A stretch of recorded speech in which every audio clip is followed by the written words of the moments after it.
Hi and welcome back to my channel. Today we are going to see how to make ZAATAR Manakeensh, and this recipe is featuring my very own brother Jincy James, aka DJ Jeff. So I'm going to leave all of his social media links down below, so give him a follow, subscribe, check him out.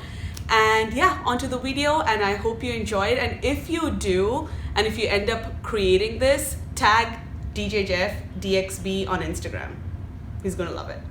This recipe that I'm giving you can be used to make any kind of flatbread, but today we're going to learn how to make some manakeensh. I don't have cheese at home, so I'm just going to make some ZAATAR manakeensh at home. Let's get this started.